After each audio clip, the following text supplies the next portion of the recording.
what's happening, everybody? This is the Who's and Who? yes, and of course, my name is Dante, and this is Audrey.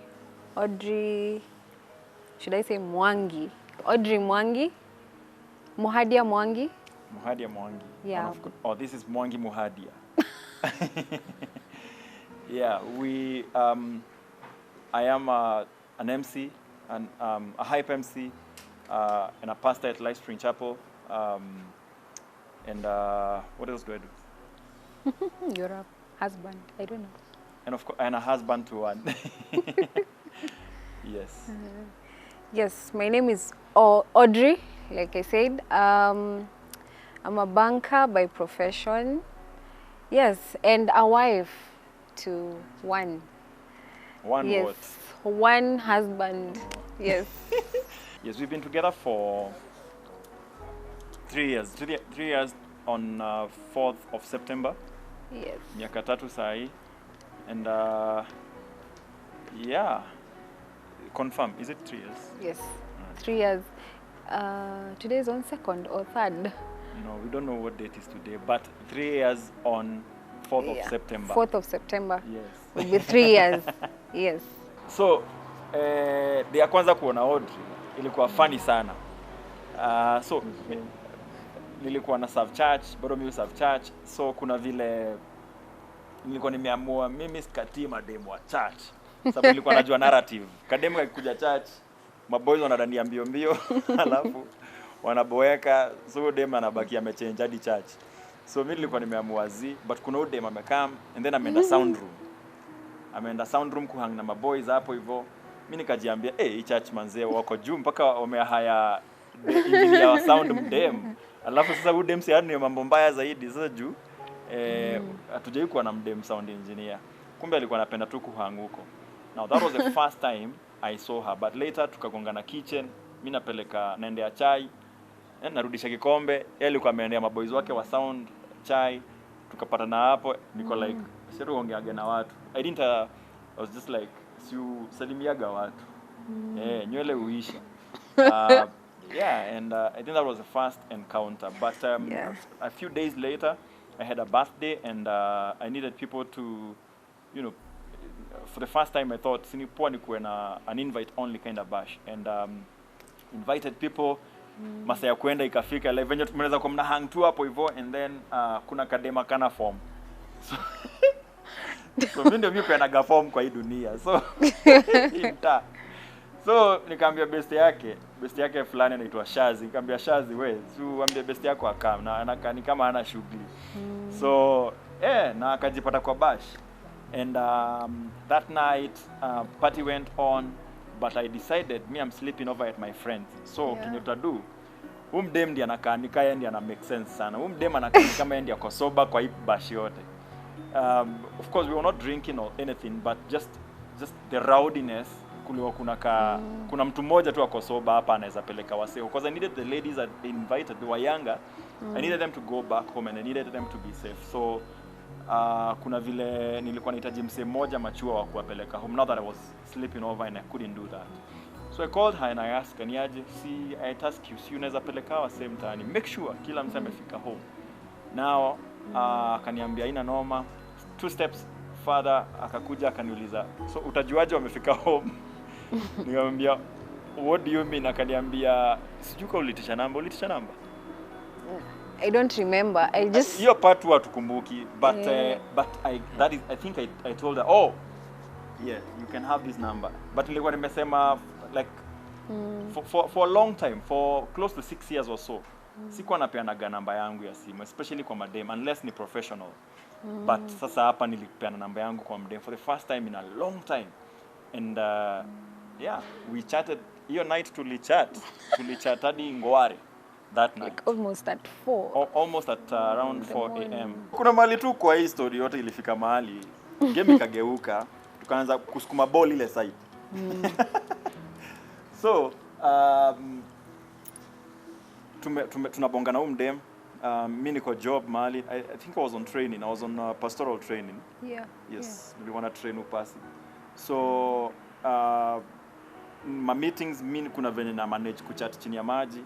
Yeye yuko job, so kuna vile juu story sasa tuna chat the whole day. But within a short time, like a month, nilikuwa nishajua ndo dem nataka. Sababu tunabonga sana na hatubongi nonsense zile za na si nonsense zinakuwa poison nonsense, but use idea sana jani kujengeka. But it's not small talk. Ilikuwa vitu za maana. What do you love about life? You know, where do you want to be in the next, 4, 5 or 3 years time? Na vitu kama hizo. And within a short time, I think it was a month. Nikamwambia niaje ningependa to meet. Wapi? Pale church sababu ilikuwa cheap. Hakuna gharama. Cheap thrills, guys. Sikuwa na kakitu. Na hata sasa hakuna kakitu. Usidanganywe na luku, sawa. So, but nilikuwa najua church ni safe. Number 1, accountability. Nilikuwa nataka mali kuna wasi angalau. Number 2, pia sasa kuchoma picha. Sitaki udem aone ati namuita kwangu ama namuita place. Nataka tu place safe, place secure for her.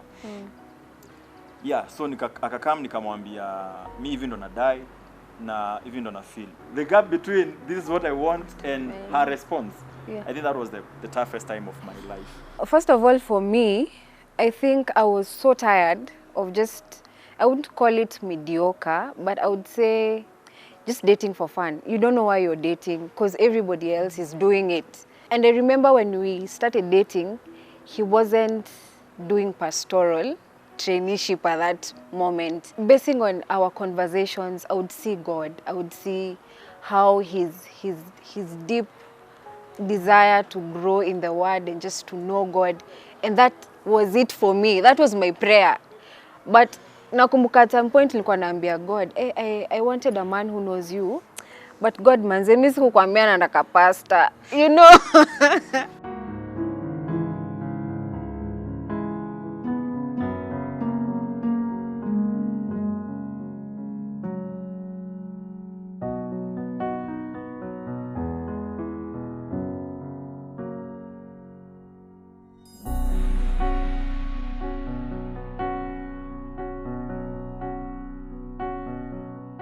General advice to kwa wase ni number 1, my boys, skiza if you're not willing to be accountable, hata achana tuna hiyo story, alright? Yeah. Achana tuna mdemo wenyewe. If you're not willing, number 2, and accountable I mean, if unataka kudate mtu, alafu mkuwe tu peke yenu, ni kama mko kwa dunia, umedanganya mdem venye, unaweza fly away ama mnaweza ni sisi us against the world. Kwanza demo ukisikia Cheleme kuambia hivyo, kairada. Run. Kuondoa kwa community. Yes. I find young people wakianza kudate wanachomoka kwa community. Sababu utaki kuulizwa maswali, utaki kuulizwa kama mmedose with each other, utaki kuulizwa kama mmepigana mate. Unataka mfanye vitu zenu na msiulizwe na msee. Yeah. You don't want to be accountable. And then ngori ikinuka. Cause unajua kama unaishiki kwa home dem ama kama unaishiki kwa chali, mmoja wenu utapata ball. Sana ni dem. So imagine dem ball imekama, alafu sasa ndo unaanza kutupigia kuliniaje, unaweza kuwa na so 5. Unajua Shalini sasa ni tunafaa kumpeleka hosi, alafu sasa sina kitu. Manduguni kuokolea. Buda ulitoka sasa ile ulikuwa unahitaji community. One of the things that you need to do if you are starting or if you're willing to get into a serious relationship is consider community and be accountable. Accountability is key. Without accountability, hakuna kugrow manze. Na your relationship iko dead.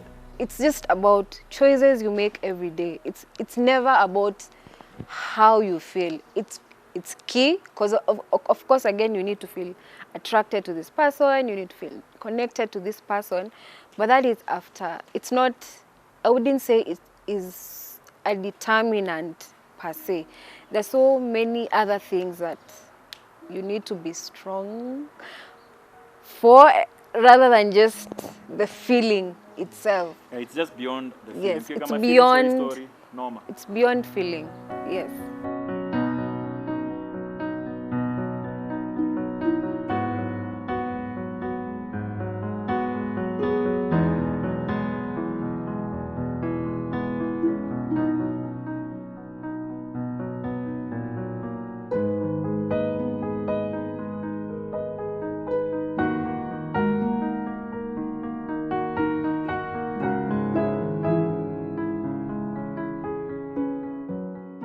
I think my highlight was the day of the wedding.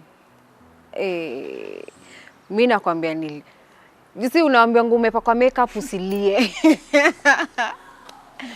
Mi hata nilisahau nilikuwa nimeambiwa usilie. It was so emotional for me, especially because this is something I really wanted, like to just get married in the right way. You know, it doesn't matter whether I have money, it doesn't matter whether it's a grand wedding.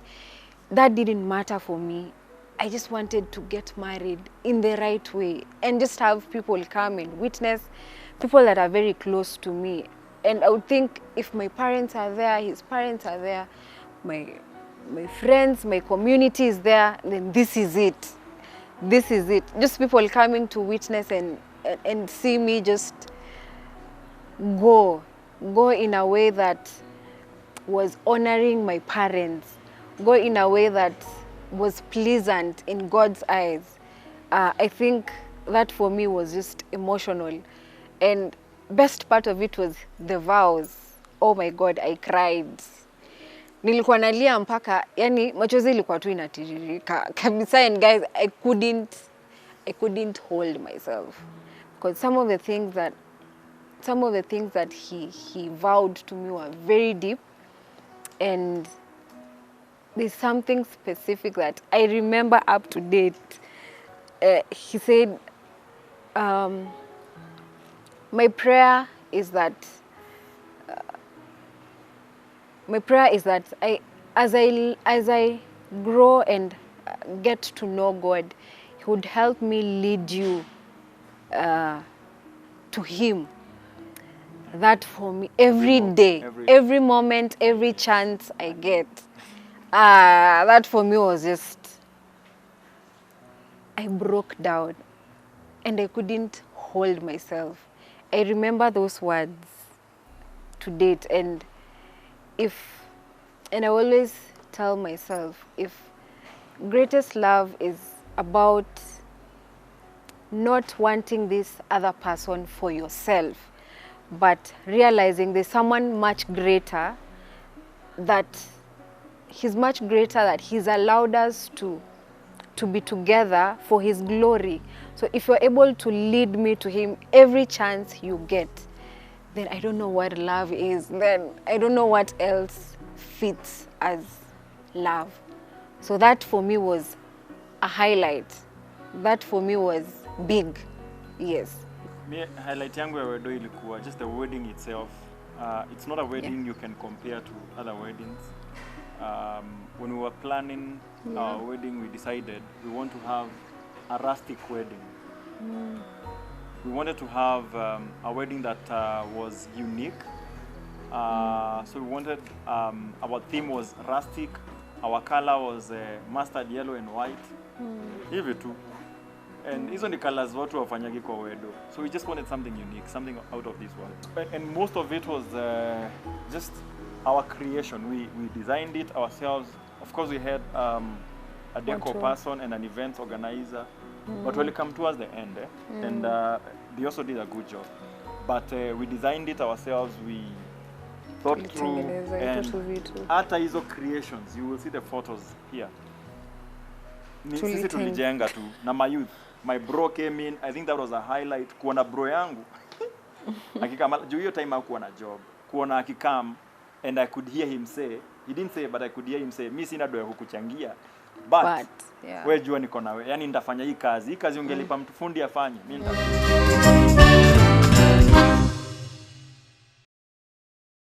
by the way, wase wako hapa na maybe unafikiria kufanya wedo ama kumari, usiogope. Whether uko na do ama huna do, God will come through. But lazima pia ukumbuke kuinvolve community. Community ili come through, wase tulichangiwa, sisi hatuja struggle through our process.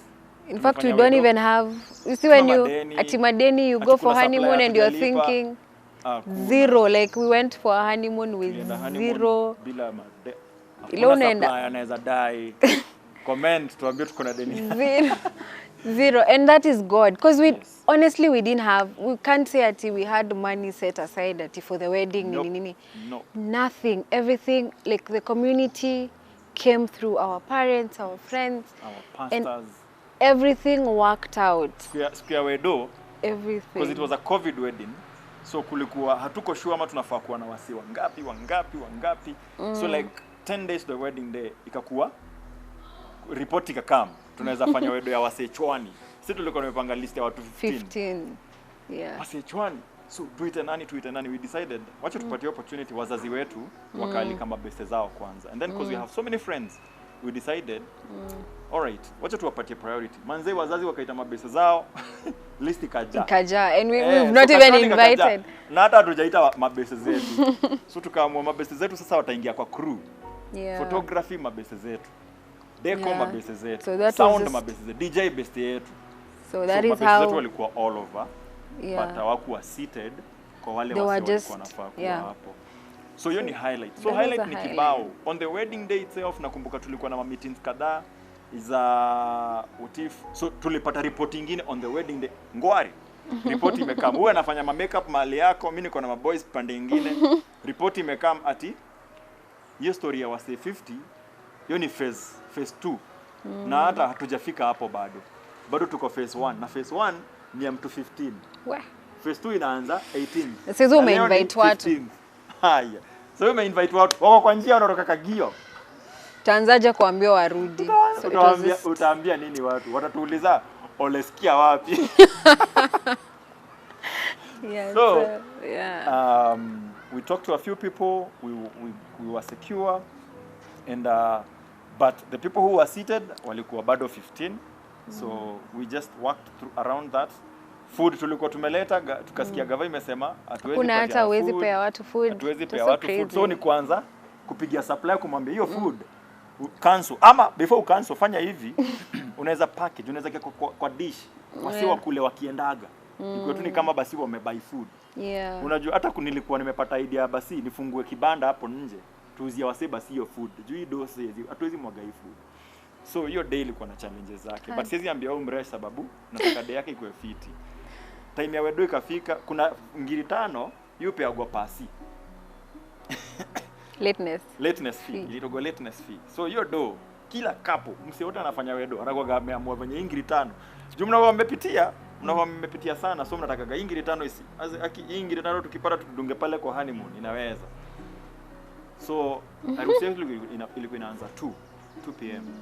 Saa 7 ikafika na wazazi wangu hawajafika. Nikaambia mbogi yangu hiyo ngiri 5 acha pasi ya kule tu na amani. So hiyo ngiri 5 tukaachia pasi na hiyo story kaisha hivyo. On the wedding, now the ceremony itself. Mzee dem ameingia pale hivyo, ngoma yake imeanza kuchezwa. Alafu highlight ni ati kuna artist anaitwa Fi ali come through. Yeye ndiye aliingia huyo dem akiingia. Venye tu tulikuwa tunataka. Fi ameanza kuimba, kadem kameanza ku come through. Akia nani? Nilianza tu kulia. Hivyo tu ugangster ikaisha. And I can't even right now tell why I was crying, but I think just the fact that in our journey to Foreverland tumefika place manze sasa naweza cheki bride wangu akikam nimshike mkono tutembee na yeye. I mean that was just the best feeling ever.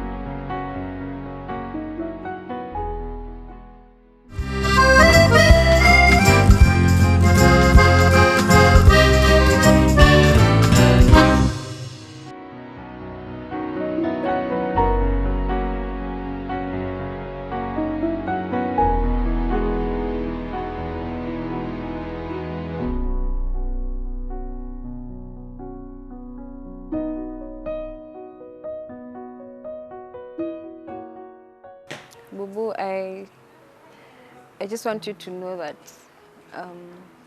the last 3 years have been amazing. I wouldn't have it any other way. I appreciate the moments that You've held my hand even in the most difficult situations. The fights that you fought for us to be here, the prayers that you've made to God for us to be here. I just want you to know that I appreciate every effort. I appreciate the love, the support, and I am happy to be called your wife. I can't wait for, it's just, I don't know, I feel like Journey to Foreverland is just, it's gonna be amazing with you in it. And my prayer is that God will give you the strength and the wisdom and the courage to lead us. Yes.